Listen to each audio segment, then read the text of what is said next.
चुनाव नतीजों से आप जानते हैं ये तय हो गया है कि अब की बार बनने जा रही है देश में एनडीए की सरकार। अब शपथ ग्रहण की तैयारी है और इससे पहले हलचल तेज, क्योंकि सवाल यह है कि इस बार शपथ की बारी और इसमें किसकी कितनी हिस्सेदारी, यही वो बड़ा सवाल है जिसको लेकर सरकार की रूपरेखा कैसी होगी, क्या होगी, ये वो तमाम सवाल हैं जिनको लेकर हम चर्चा करेंगे। इससे पहले कल एनडीए की बड़ी बैठक हुई, सभी सहयोगियों ने मिलकर नरेंद्र मोदी को अपना नेता चुन लिया, समर्थन पत्र दे दिया गया। कल राष्ट्रपति ने मौजूदा मोदी सरकार को फेयरवेल डिनर भी कल दे दिया। तो ये 4 तस्वीरें आपके सामने हैं जिसपे कल के दिन की जो सियासी हलचल थी वो आप देख रही हैं। सबसे बड़ी खबर, सबसे बड़ी सियासी हलचल, ममता बनर्जी के भतीजे हैं टीएमसी में नंबर 2 के नेता अभिषेक बनर्जी समाजवादी पार्टी के अध्यक्ष अखिलेश यादव से मुलाकात करने के लिए पहुंचे हैं। कल इंडिया गठबंधन की बैठक हुई थी। इस बैठक में यह तय हुआ गठबंधन सरकार बनाने का दावा पेश नहीं करेगा, फिलहाल वेट एंड वॉच की नीति रहेगी। अभिषेक बनर्जी, अखिलेश यादव दोनों ही कल दिल्ली आए थे इंडिया गठबंधन की बैठक में शिरकत करने के लिए, और अब आज जब दिल्ली में हैं तो ये मेल मुलाकात का दौर जारी है। सीधे आपको लेकर चलते हैं, हमारे साथ हमारे सहयोगी आशीष कुमार सिंह मौजूद हैं। जरा जानते हैं आशीष से। आशीष, कोई बड़ा सियासी संदेश इससे निकाला जाए या फिर ये शिष्टाचार भेंट है, मेल मुलाकात का दौर है और एक दूसरे को वो जीत की बधाई है जो देने का सिलसिला इन तस्वीरों में नजर आ रहा है? देखिए, युवा हैं, दोनों ही यंग हैं और ममता बनर्जी और अखिलेश यादव समाजवादी पार्टी और तृणमूल कांग्रेस रोमाना आपने देखा कि बहुत क्लोजली एक साथ मिल करके उन्होंने इस लोकसभा चुनाव में काम किया। भले ही Mamata Banerjee actively seat sharing में शामिल नहीं हुई थी इंडिया अलायंस के साथ, लेकिन वो लगातार इंडिया अलायंस के साथ बनी रही और अखिलेश यादव और ममता बनर्जी के बीच पॉलिटिकल बोनहोमी इस बार भी चुनाव में देखने को मिला। आपको मैं याद दिलाऊं कि जब नीतीश कुमार के नाम को प्रपोज किया जा रहा था, जब ये तय किया जा रहा था कि क्यों ना उनके नाम को कन्वीनर के तौर पर घोषित कर दिया जाए, 2 नेता जो बैठक में नहीं थे, ममता बनर्जी और अखिलेश यादव, यानी आप ये देखें कि पर्दे के पीछे का कोऑर्डिनेशन भी दोनों का इतना स्ट्रांग था कि नीतीश कुमार के नाम पर उस समय सहमति जब नहीं थी तो ये दोनों नेता उस बैठक से नदारद थे। जब ये कहा गया था कि इन दोनों को, मिसेस गांधी ने कहा था कि इन दोनों को पहले इन्फॉर्म कर दिया जाए। एक दिन पहले से हम देख रहे हैं जिस तरह की पॉलिटिकल रीअलाइनमेंट। ठीक है, इंडिया अलायंस की बैठक में ये जरूर तय हुआ कि हम अभी सरकार बनाने के लिए स्टेक क्लेम नहीं करेंगे या कोई कोशिश नहीं करेंगे, लेकिन कल हमने 2 दिलचस्प तस्वीर देखी। हमने देखा कैसे प्लेन में एक साथ नीतीश कुमार और तेजस्वी यादव दिल्ली पहुंचे थे और देर शाम हमने देखा स्टालिन और चंद्रबाबू नायडू की मुलाकात। ये कल तय हुआ है। आप ध्यान रखिएगा इंडिया अलायंस की बैठक में कि हम उचित समय का इंतजार करेंगे और मुझे लगता है कि इसकी रणनीति बनाने के लिए और आगे कैसे फ्लोर कोऑर्डिनेशन करना है पार्लियामेंट में सभी दलों को मिलकर के, उसको लेकर के उस लिहाज से ये मुलाकातें बड़ी अहम हैं। बिल्कुल, अभिषेक बनर्जी समाजवादी पार्टी के मुखिया अखिलेश यादव के घर पर पहुंचे हैं, उनसे मुलाकात करने के लिए। प्रोफेसर रामगोपाल यादव भी नजर आ रहे हैं अभिषेक बनर्जी के साथ, डेरेक ओब्रायन जो गए हैं। तो ये एक तरीके से वो मेल मुलाकात का दौर। बड़ी खबर अब मैं आपको बताने जा रही हूं, उत्तर प्रदेश से है। यूपी में बीजेपी को करारी शिकस्त मिली है। ऐसे में इस यूपी में जो बीजेपी को हार मिली उसी को लेकर अब समीक्षा और विमर्श का दौर शुरू होने जा रहा है। उत्तर प्रदेश बीजेपी के अध्यक्ष हैं भूपेंद्र चौधरी, वो यूपी से दिल्ली आ चुके हैं। हार के कारणों पर केंद्रीय नेतृत्व को अपना फीडबैक शेयर करेंगे भूपेंद्र चौधरी। हम सीधे आपको लेकर चलते हैं, मेरे साथ मेरे सहयोगी अभिषेक उपाध्याय इस वक्त मौजूद हैं। अभिषेक, लखनऊ से दिल्ली आए हैं भूपेंद्र चौधरी, सवाल बड़ा हो जाता है, कुछ जानकारी मिल पा रही है कि आखिरकार हार की वजह या वो फीडबैक वो खुद क्या लेकर आए यूपी से दिल्ली? रोमना, 3 चीजें बहुत ही अहम हैं जो कि बीजेपी के प्रदेश नेतृत्व को लगता है संगठन स्तर पर जो उनको विश्लेषण करने के बाद उनको समझ में आया है कि जो एक बहुत बड़े नुकसान की वजह आ रही। पहली जो बात है वो है ओवर कॉन्फिडेंस। इतना ज़्यादा आत्मविश्वास में बीजेपी की लोकल इक्वेशन को देखा ही नहीं गया, वो एक बड़ी वजह बनी। दूसरी बहुत इंपॉर्टेंट है वो है कोऑर्डिनेशन, समन्वय। जो सरकार और संगठन के बीच समन्वय होना चाहिए वो मिसिंग था और इस बात की सुगबुगाहट पूरे इलेक्शन के दौरान अलग अलग पॉकेट्स में उठती रही कि गवर्नमेंट और ऑर्गेनाइजेशन में समन्वय नहीं है, वहाँ शिकायतें आ रही है लेकिन उस पर कोई करेक्टिव एक्शन नहीं हो पाया। वो एक बड़ा मसला है। और तीसरा जो मसला है वो बहुत ही ज़्यादा सेंसिटिव है, वो है इन फाइटिंग, जिसके तहत आपने देखा कि वो छत्री पंचायतें हुई पश्चिम में, उसके बाद अलग अलग पेशबंदियां शुरू हुई, कैंडिडेट्स लेवल पर भी कई सारे सवाल उठे कि कैंडिडेट्स जो हैं वो अलोकप्रिय हैं। तो ये जो इन फाइटिंग और पार्टी के भीतर का जो गुटबाजी है, मैं आपको एक एग्जाम्पल दूं। कल मैंने इंटरव्यू किया गाजियाबाद से, लोनी के विधायक नंदकिशोर गुर्जर हैं, उन्होंने ऑन रिकॉर्ड हमको ये कहा कि बाकायदा बीजेपी के कुछ नेता और अधिकारी ने प्लानिंग करके हराया। और एक एग्जाम्पल और दूंगा रोमाना आपको, अंबेडकर नगर में लालजी वर्मा वहां से समाजवादी पार्टी से जीते हैं, तो नंदकिशोर गुर्जर बीजेपी विधायक ने हमसे ये कहा कि अंबेडकर नगर में लालजी वर्मा के घर पर चुनाव के दिन जानबूझ करके यूपी पुलिस ने रेड की ताकि कुर्मी वोट नाराज हो जाए, और वही हुआ। अंबेडकर नगर, अयोध्या, इन सारे इलाकों में, कुर्मी बाहुल इलाकों में भाजपा साफ हो गई। तो इस तरह की बातें बीजेपी के अंदर से उभर करके आ रही हैं। तो यही सारा फीडबैक है। और हमारी जानकारी ये भी है कि जो अध्यक्ष हैं वो खुद भी बहुत इस बात को लेकर के हतोत्साहित हैं, निराश है, और हो सकता है वो अपने इस्तीफे की पेशकश भी कर दें। जी रहिए मेरे साथ, लौटूंगी आपके पास। अब जरा परिचय कराते हैं आपका। स्टूडियो में हमारे साथ जो खास मेहमान मौजूद हैं, अच्छा नीरज पांडे भी नजर आ रहे हैं, नीरज का भी रुख करेंगे, लेकिन पहले स्टूडियो में जो खास मेहमान मौजूद हैं उनसे आपका परिचय करा देते हैं। राजेश बादल जी, वरिष्ठ पत्रकार राखी बख्शी जी हमारे साथ मौजूद हैं, वरिष्ठ पत्रकार राकेश शुक्ला जी, वरिष्ठ पत्रकार विजय त्रिवेदी जी, वरिष्ठ पत्रकार कुर्बान अली साहब, बहुत स्वागत आप सभी का। ये उत्तर प्रदेश हार की समीक्षा, और इसके लिए उत्तर प्रदेश बीजेपी के जो अध्यक्ष हैं वो दिल्ली आ गए हैं। जो बात हमारे रिपोर्टर कह रहे थे कि साहब बहुत मुमकिन है कि वो भी इस्तीफे की पेशकश कर दें, उसी तरीके से जिस तरीके से कल महाराष्ट्र में उप मुख्यमंत्री वहां पर देवेंद्र फडणवीस इस्तीफे की पेशकश कर रहे थे। आपको क्या लग रहा है राजेश बादल जी, क्या होगा इसमें? देखिए, न केवल उत्तर प्रदेश का पार्टी संगठन बल्कि पार्टी का राष्ट्रीय संगठन भी उत्तर प्रदेश के संदर्भ में खासतौर पर इसलिए जिम्मेदार है क्योंकि जेपी नड्डा साहब के जो दो बयान हैं, दोनों ने उत्तर प्रदेश में सबसे ज़्यादा नुकसान पहुंचाया है। एक तो छोटे दलों को ख़त्म कर देने वाला, उससे समाजवादी पार्टी के लोगों को बल मिला, और दूसरी बात राष्ट्रीय स्वयंसेवक संघ की ज़रूरत नहीं है। तो राम मंदिर में आपको पता है कि राष्ट्रीय स्वयंसेवक संघ की भूमिका क्या थी, तो अगर उसकी जरूरत नहीं है तो उसने बड़ा नुकसान पहुंचाया। तो आप ये कह रहे हैं कि बीजेपी अध्यक्ष जेपी नड्डा, उनके दिए दो बयान, और ये दो बयान जो हैं वो कहीं ना कहीं बीजेपी को 24 चुनाव में भारी पड़ गए, इसको लेकर भी समीक्षा की जानी चाहिए। बड़ी खबर आ रही है, आपको बता दें बीजेपी अध्यक्ष जेपी नड्डा के घर पर बैठक होनी है। एनडीए जो सरकार बनाने के लिए मजबूती से कदम आगे बढ़ा रहा है, और थोड़ी देर में बीजेपी की एक बड़ी बैठक बीजेपी अध्यक्ष जेपी नड्डा के घर, शपथ ग्रहण की तैयारियों को लेकर यह बैठक होनी है। सीधे जरा आपको लेकर चलते हैं, हमारे साथ हमारे सहयोगी नीरज पांडे इस वक्त मौजूद हैं, और जरा डिटेल्स लेते हैं नीरज पांडे से। ये बैठक जो जेपी नड्डा के घर होनी है, कौन कौन बड़े नेता इसमें पहुंचेंगे, और मुख्य तौर पर यहां पर क्या तय किया जाना है नीरज? देखिए, जेपी नड्डा जी के आवास पे एक बड़ी बैठक होनी है जिसमें राजनाथ सिंह, अमित शाह समेत कई सीनियर लीडर्स मौजूद रहेंगे। भारतीय जनता पार्टी के कई राष्ट्रीय महासचिव उस बैठक में मौजूद रहेंगे, और बैठक का सीधा एजेंडा रोमाना यही है कि चूंकि शपथ ग्रहण कार्यक्रम होना है 8 तारीख को, और उससे पहले 7 को एनडीए के सांसदों की बैठक बुलाई गई है, तमाम राज्यों के चीफ मिनिस्टर्स को बुलाया गया है, भारतीय जनता पार्टी शासित राज्यों के चीफ मिनिस्टर्स बहुत सारे दिल्ली पहुँच गए हैं। तो ये बेसिकली उस बैठक की तैयारी और शपथ ग्रहण कैसे ग्रैंड किया जाए इसकी तैयारी है, क्योंकि कई देशों के राष्ट्राध्यक्षों को भी इनवाइट किया गया है, आस पड़ोस के राष्ट्राध्यक्षों को बुलाया गया है।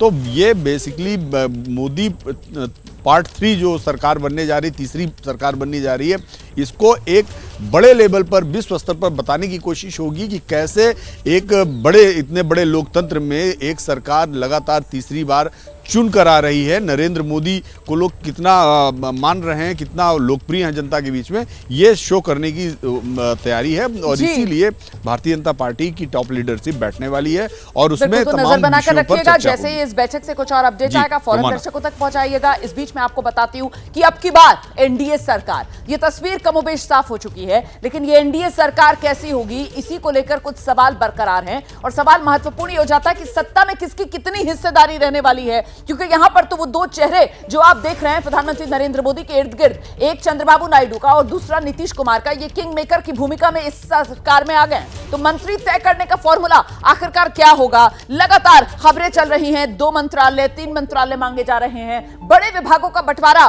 कैसे किया जाएगा, ये वो बड़े सवाल हैं जिनको सुलझाना होगा। और तभी आप ये उम्मीद कर सकते हैं कि ये जो एनडीए की सरकार है इसमें स्थिरता, स्टेबिलिटी बनी रहेगी। स्पीकर बीजेपी का होगा या फिर सहयोगी दलों का होगा, ये भी एक बड़ा सवाल है, इसका जवाब भी ढूंढना होगा। अगर स्टेबिलिटी चाहिए इस एनडीए सरकार में तो राखी बख्शी, ये वो तमाम बड़े सवाल हैं जिनके जवाब पहले ही ढूंढ लेने चाहिए। उम्मीदें हैं और उसको वो पूरा मांगने की कोशिश करेंगे। अगर आप चंद्रबाबू नायडू की जैसे बात करें, टीडीपी की बात करें, तो आईटी का एक इतिहास रहा है, तो उनकी स्पीकर की जो बात आ रही है, सामने की स्पीकर का पोस्ट है, उसके अलावा जो पूरा टेक है, टेक इंडस्ट्री, उस पर ध्यान रहेगा। नीतीश कुमार मंत्रालयों की ऐसा समझ में आ रहा है सुनने में कि वो मांग कर ही रहे, तो कहीं ना कहीं अब ये समन्वय की जो स्थिति है उस पर बहुत ज़्यादा जोर हो जाएगा और ये जो लेन देन की स्थिति है वो बहुत ज़्यादा उस पर फोकस हो जाएगा। चलिए एक एक करके सवालों पर बात करते हैं। राकेश शुक्ला, सत्ता में किसकी कितनी हिस्सेदारी आप देख रहे हैं? देखिए, दोनों जो बड़े दल हैं एनडीए में, उनमें एक को पावर और पैसा दोनों चाहिए, दूसरे को सिर्फ पावर चाहिए। चंद्रबाबू नायडू को पावर और पैसा दोनों चाहिए और मुझे लगता है कि नीतीश कुमार जी को सिर्फ पावर चाहिए। वो नीतीश कुमार जी को स्पेशल पैकेज वाला पैसा नहीं चाहिए? हाँ, पैसा चाहिए, सॉरी, उनको पावर सेंटर बिहार में नहीं बनाना, अपनी ही पार्टी में वो दूसरा पावर सेंटर नहीं बनाएंगे। इसके पहले भी उन्होंने कभी ये नहीं बनाया, वो अकेले ही जेडीयू के नेता रहेंगे। इसलिए यदि किसी को मंत्री बना दिया गया, पिछला कार्यकाल भी देखिए, तो ये चर्चा उन्होंने इसलिए चलाया कि उनके सांसदों में विद्रोह नहीं हो। इस बार भी वो यही चर्चा चला रहे हैं कि हमको मंत्री पद चाहिए, लेकिन पावर इनको चाहिए, पैसा इनको चाहिए, और पावर, और पावर और पैसा दोनों चंद्रबाबू नायडू को। ठीक है, इंडिया गठबंधन की तरफ से मान लिया गया है कि उसको विपक्ष में बैठना है, लेकिन इंडिया गठबंधन के नेताओं की तरफ से बयानों का सिलसिला थम नहीं रहा है। शिवसेना उद्धव गुट के सांसद संजय राउत कह रहे हैं मोदी जी की सरकार बनेगी नहीं, अगर बन भी गई तो टिकेगी नहीं। सुनिए। मैं बार बार कहता हूं, मोदी जी की सरकार नहीं बनेगी और बनी तो नहीं टिकेगी। आगे बहुत कुछ होने वाला है। मैं तो ये नहीं कहूँगा कि पिक्चर अभी बाकी है, मैं ये कहूँगा कि पिक्चर शुरू हुआ है, एंड बाकी है। तो संजय राउत को आप सुन रहे थे, मुझे लगता है एक रिएक्शन लेते हैं। विजय सर का रुख करेंगे हम। विजय जी, एक तरफ एनडीए वो शपथ की तैयारियों में जुटा हुआ और दूसरी तरफ संजय राउत का ये बयान, कह रहे हैं एक तो बनेगी ही नहीं, कह रहे हैं पिक्चर तो अभी शुरू ही नहीं हुई है, पिक्चर शुरू होगी, बन भी गई तो टिकेगी नहीं। आप कैसे देख रहे हैं? नहीं, वो एक बार हुआ था कि एक साइंटिस्ट ने जब जहाज बनाया, शिप बनाया, तो जो लोग विरोधी थे वो कहते थे ये जहाज तो चलेगा ही नहीं, और वो कोशिश करते रहे, जब चल गया तो उनका अब ये रुकेगा नहीं। तो ये वैसी बात है। खैर, ऐसा चलता रहता, कोई राजनीतिक बयान है उसको बहुत गंभीरता से नहीं लेना चाहिए। अभी साफ हो गया कि एनडीए की सरकार बनेगी। इंडिया गठबंधन ने खुद ने भी मान लिया कि भाई वो सरकार में नहीं जा रहे, तो वो, और 293 का आज उनके पास बहुमत है, कोई ऐसा कमज़ोर बहुमत भी नहीं है। अब सरकार बनाने की तैयारी है। जो उसके सहयोगी दल हैं उन्हें क्या मंत्रालय मिलेंगे, कितने मंत्रालय मिलेंगे, जो एक रेशो है वो 4:1 का है मोटे तौर पर, कि 4 एमपीज़ पर 1 मंत्री। लेकिन बहुत सारे छोटे दल हैं जिनके 1 या 2 एमपी हैं, उनको भी मंत्रालय मिलेगा। तो लेकिन भारतीय जनता पार्टी में ये साफ है कि भारतीय जनता पार्टी के जिन राज्यों में भी एमपीज़ हैं वहाँ 4:1 के रेशो में ही मिलेगा, कि 4 एमपी हैं तो वो बीजेपी कोशिश करेगी। विपक्ष की तरफ से जो इस तरीके के बयान आ रहे हैं कि चलिए बना लीजिए आप सरकार, लेकिन चलेगी ही नहीं, तो बहुत से राजनीतिक विश्लेषक जो हैं वो पिछले 2-3 दशकों का इतिहास सामने लेकर आते हैं और वो प्रधानमंत्री नरेंद्र मोदी की कुर्बान अली साहब पर्सनालिटी का जिक्र करते हुए ये कहते हैं कि अभी तक जिस तरीके की सरकारें नरेंद्र मोदी जी ने चलाई हैं, गुजरात से लेकर दिल्ली तक, वो पूर्ण बहुमत वाली सरकारें हैं जिसमें अपने दम पर तमाम फैसले लेने की पावर उनके पास होती है। ऐसे में ये गठबंधन, ये कोलिशन वाली सरकार चलाना, ये चुनौती हो जाएगा उनके लिए। और शायद यहीं पर जो विपक्ष है वो मौका देख रहा है और वो कह रहा है कि सरकार तो चलेगी ही नहीं। नहीं, सरकार चलेगी नहीं ऐसा मैं नहीं मानता, लेकिन हाँ, ये चुनौती ज़रूर नरेंद्र मोदी साहब को है, क्योंकि जैसा आपने कहा गुजरात में तो ये सूरत बनी ही नहीं, एब्सोल्यूट मेजॉरिटी थी, और यहाँ भी पिछले 2 टर्म में एब्सोल्यूट मेजॉरिटी उनके पास में थी। तो किसी गठबंधन सहयोगी की ये हिम्मत नहीं थी कि वो जाकर के अपना पाउंड ऑफ फ्लैश मांगे।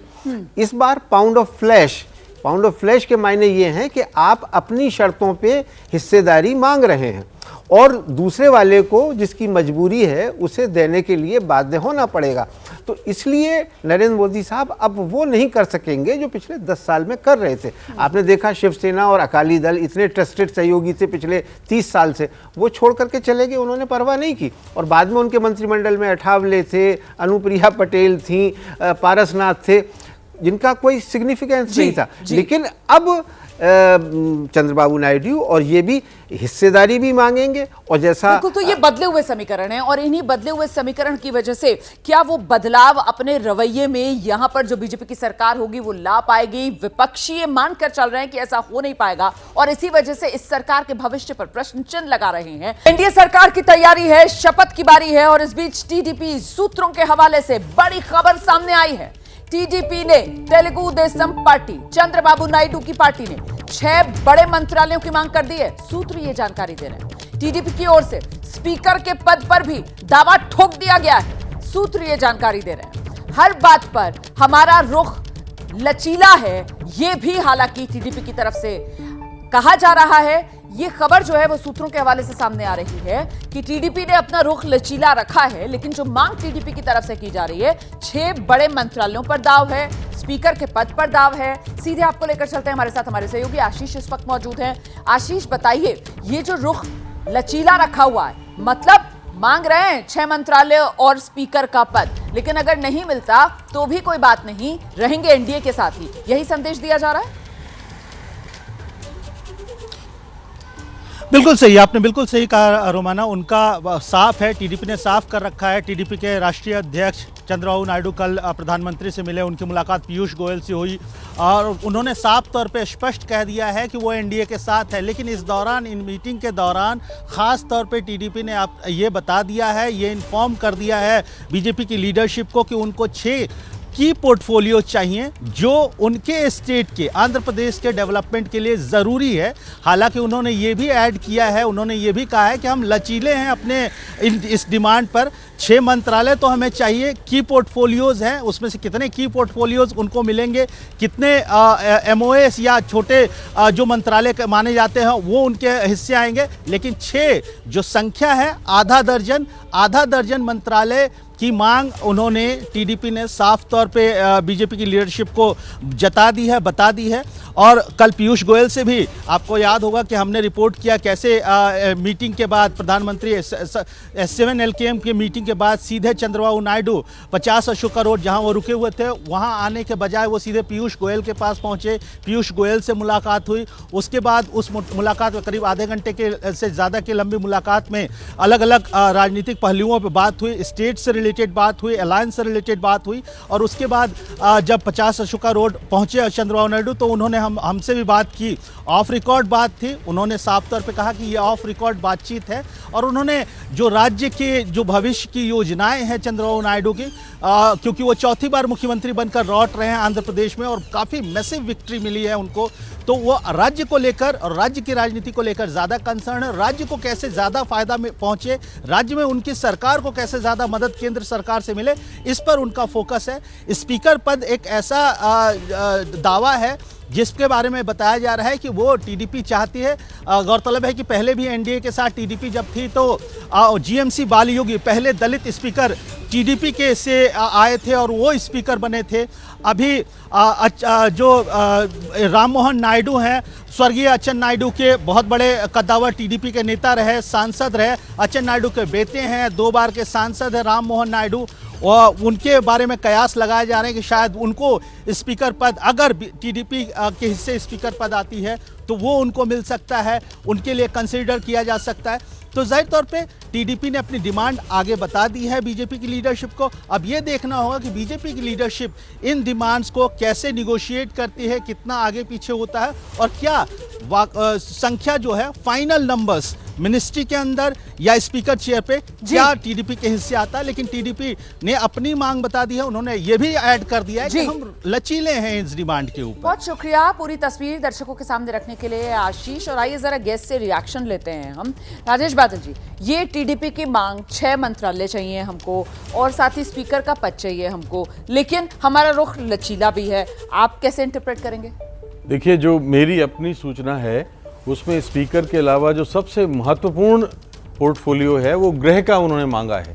अच्छा। और होम उन्हें मालूम है कि आसानी से बीजेपी देने वाली है नहीं, तो उन्होंने जो लचीला शब्द का इस्तेमाल किया है वो ये है कि गृह अगर नहीं तो स्पीकर, तो फिर स्पीकर तो मांग ही रहे हैं वो। हाँ। स्पीकर, क्योंकि देखिए क्या है, हो सकता है कि मतलब उन्होंने दो ऐसी चीजों की डिमांड कर दी है कि लचीला हम यहाँ पर अपना रुख दिखा देंगे कि एक नहीं तो कम से कम एक तो दे दो। वो एक दिखने के लिए तो यह है कि एक दे दो। हाँ। लेकिन वो सत्ता में उस स्थान पर, उस बिंदु पर अपनी पकड़ बनाए रखना चाहते हैं जहां पर कई बार सरकार के अस्तित्व को चुनौती दी जाती है। ठीक है। तो इसलिए वो स्पीकर चाहेंगे, चाहे भले ही उस साल में एक बार नौबत आए। हाँ। लेकिन स्पीकर पर वो अपनी पकड़ बना के रखना चाहते हैं। हाँ। तो स्पीकर तो छोड़ेंगे नहीं वो। हाँ। और दूसरी चीज, गृह के जब नहीं मिलेगा तो जो मेरी जानकारी है उसमें साइंस, टेक्नोलॉजी, एग्रीकल्चर, होम और इंडस्ट्री, बाकी एक दो छोटे डिपार्टमेंट है। राखी जी, मैं यही बात आपको कह रही थी, हालांकि स्पीकर वाली बात इन्होंने कह दी, और ये देखना जरूरी होगा कि आखिर इतना फोकस क्यों है कि स्पीकर का पद मिले। और जैसा ये कह भी रहे थे कि अब वो स्पीकर की भूमिका जो है वर्तमान में वो बहुत इंपॉर्टेंट हो गई, हाल के दिनों में भी हमने जो देखा है। तो इसलिए चंद्रबाबू नायडू जो बहुत, मुझे थोड़े समय पहले सब बहुत ऑब्जर्व करते रहे हैं, बहुत चीज़ें उन्होंने खुद भी सही हैं, इसको देखते हुए वो चाह रहे हैं कि स्पीकर का पोस्ट, दूसरा जैसे सही कहा कि इस तरह की इंडस्ट्री, टेक इंडस्ट्री की भी मैं बात कर रही हूँ, वो भी, उस पर भी उनकी नजर है क्योंकि उनका कल जो बयान आया था राकेश शुक्ला जी चंद्रबाबू नायडू का, उसमें वो कह रहे थे साहब मैं भी अनुभवी राजनेता हूँ, इस तरीके से उन्होंने अपनी जवाब की शुरुआत की थी। और ये अनुभव ही दिखाता है उनका कि वो स्पीकर का पद भी मांग रहे हैं और 6 अहम मंत्रालयों की मांग भी कर रहे हैं। देखिए, जितना ज़्यादा आप मांगेंगे तो कम से कम मिलने की गुंजाइश रहेगी, तो इसलिए उनकी तरफ से 6 इसलिए मांगा गया कि यदि वो नहीं मांगेंगे तो मनमाना दिया जाएगा कि आप ये रख लीजिए। जहाँ तक बड़े पोर्टफोलियो की बात है, तो यदि आप यूपीए गवर्नमेंट को 4 से 14 का कार्यकाल देखें तो रक्षा मंत्रालय, गृह मंत्रालय, ये ऐसे मंत्रालय हैं जो मूल पार्टी अपने पास रखती है। तो मुझे नहीं लगता कि गृह, रक्षा, वित्त जैसा मंत्रालय वो सहयोगियों को देंगे। ठीक है विजय जी, मतलब सीसीएस पे एंट्री सहयोगियों को मिले, आपको उसके कितने चांसेस लग रहे हैं? और 4:1 वाला जो आप कह रहे थे अमूमन फॉर्मूला अप्लाई होता है, इनकी तो मांग ही 6 मंत्रालय मांग रहे हैं, ये एक स्पीकर पद मांग रहे हैं। ये मुझे नहीं पता कि किसने आपको बताया है या हमारे सोर्सेज को कि भाई 6 मांग रहे हैं कि नहीं मांग रहे हैं। वो बातचीत एक इस तरह से की जाती है ताकि ये माहौल बने कि भाई ये सारा चल रहा है, और 6 मांग भी रहे हैं तो उनको पता है कि कितनी उनको, क्योंकि हर पॉलिटिकल पार्टी को अपनी ताकत का एहसास होता है, वो बाहर किस तरह से माहौल बना रही है वो अलग चीज़ है। लेकिन मुझे नहीं लगता कि सीसीएस का कोई भी पद, मतलब मंत्रालय जो बीजेपी है वो किसी सहयोगी दल को देगी, जिसका मतलब गृह मंत्रालय, रक्षा मंत्रालय, विदेश मंत्रालय और वित्त मंत्रालय, ये चारों में से कोई पद, कोई मंत्रालय किसी दूसरे को नहीं मिलेगा। और स्पीकर के लिए भी मुझे बहुत कम संभावना लगती है कि वो किसी दूसरे सहयोगी दल को दे। जी कुर्बान साहब, देखिए, ये अब वाजपेयी जी के ज़माने में जॉर्ज फर्नांडिस डिफेंस मिनिस्टर थे, उनकी पार्टी के नहीं थे। अब वो स्थिति नहीं है। जो यूपीए में कांग्रेस पार्टी ने ये काम किया था कि सीसीएस में किसी सहयोगी दल को नहीं आने देना है, और 10 साल तक उन्होंने जो सरकार चलाई, हालांकि वो गठबंधन सरकार थी, लेकिन उसमें कोई सहयोगी दल नहीं था। नरेंद्र मोदी साहब की भी पहली ख्वाहिश तो यही होगी कि सीसीएस में कोई सहयोगी ना आए, लेकिन अब वो स्थिति में है नहीं क्योंकि हार्ड बार्गेनिंग हो रही है। नहीं, ये आपने बहुत अच्छी जानकारी दी कि देखिए किस तरीके से अटल जी के समय में सीसीएस के अंदर जॉर्ज फर्नांडिस की भूमिका थी, लेकिन उसके बाद जो गठबंधन सरकार यूपीए ने चलाई उसमें सीसीएस में किसी सहयोगी को जगह नहीं दी गई। आम आदमी पार्टी के सांसद हैं संजय सिंह, उनका बड़ा बयान सामने आया, सही समय पर सही निर्णय लिया जाएगा तो इसके कई मायने हैं। बैक चैनल की वार्ता कैमरे पर नहीं बताई जाती। अभी इंडिया गठबंधन सभी घटनाक्रम पर नजर बनाए हुए है, सुनिए। इसमें यह तय किया गया कि आगे क्या करना है। हमारे साथ बातचीत के लिए आम आदमी पार्टी के राज्यसभा सांसद संजय सिंह जी हैं। संजय जी, कल क्या चर्चा हुई, क्या डिसाइड हुआ?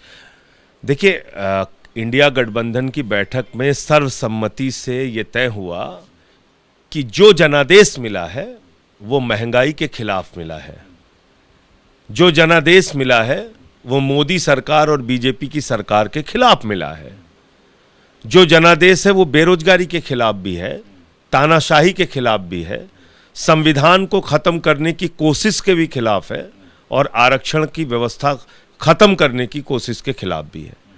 तो इस जनादेश को देखते हुए इंडिया गठबंधन के लोगों ने निर्णय लिया कि सही समय पर सही फैसला लिया जाएगा, और हम राजनीतिक गतिविधियों पर नज़र रखे हुए हैं, उचित समय पर उचित फैसला लेंगे। किस तरह का सही समय, नीतीश कुमार के आने का वेट चल रहा है या चंद्रबाबू नायडू के आने का वेट चल रहा है? मुझे लगता है कि वो चीज़ें कैमरे पे नहीं बताई जाती हैं, उसकी प्रतीक्षा करनी चाहिए और जब सही वक्त आएगा उस वक्त निर्णय लेंगे हम। मतलब बातचीत चल रही है आप?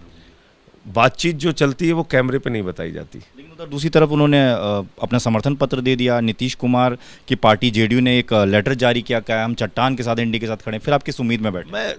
मैं कह रहा हूँ कि ये जो पूरा जनादेश है, इसको चंद्रबाबू नायडू जी भी जानते हैं, नीतीश कुमार जी भी जानते हैं, खुद मोदी जी भी जानते हैं। ये जनादेश मोदी के पक्ष में नहीं है। उनकी तानाशाही, उनके बेरोजगारी, महंगाई की जो सरकार चली है उसके खिलाफ है।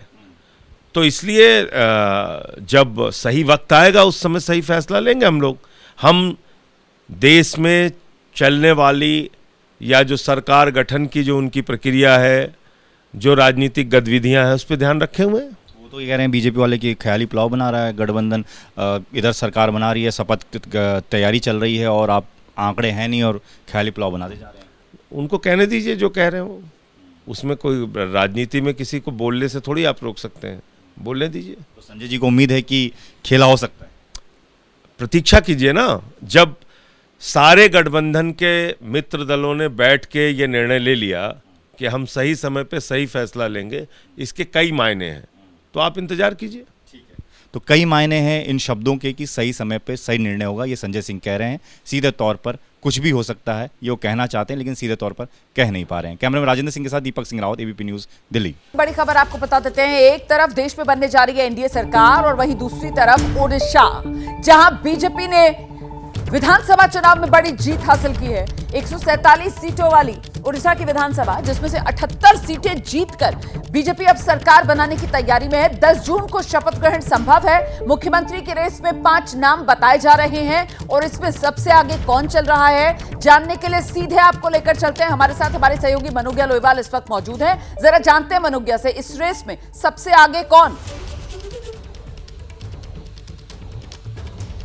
देखिए रोमाना, बड़ा दिलचस्प है क्योंकि उड़ीसा में पहली बार आजादी के बाद बीजेपी की सरकार बन रही है, जहां पर दिल्ली में उहापोह की स्थिति है। लेकिन अगर आप बंगाल, यहां पर उड़ीसा की बात करें तो उड़ीसा में सरकार बनना तय है।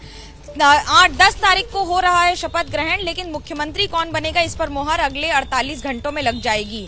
सूत्र ये बता रहे हैं कि पहले 5 नामों में सबसे आगे धर्मेंद्र प्रधान हैं, जो कि सांसद हैं और केंद्रीय मंत्री रहे हैं, फिर एक बार संबलपुर से जीते हैं। लेकिन दिल्ली में क्योंकि एक सांसद की कीमत इस समय बीजेपी के लिए कई गुना ज्यादा है, उस लिहाज से सुरेश पुजारी, जो कि पूर्व सांसद हैं और ब्रजराज नगर से विधायक हैं, उनका नाम भी सामने आ रहा है। तीसरा नाम आता है मनमोहन सामल का, जो खुद राज्य के यहाँ पर बीजेपी के प्रदेश के अध्यक्ष हैं, लेकिन हार गए हैं इस बार विधानसभा चुनाव। ऐसे में क्या उत्तराखंड का पुष्कर धामी फॉर्मूला को इस्तेमाल करते हुए यहाँ पर उन्हें फिर एक बार मैदान में उतारा जाएगा?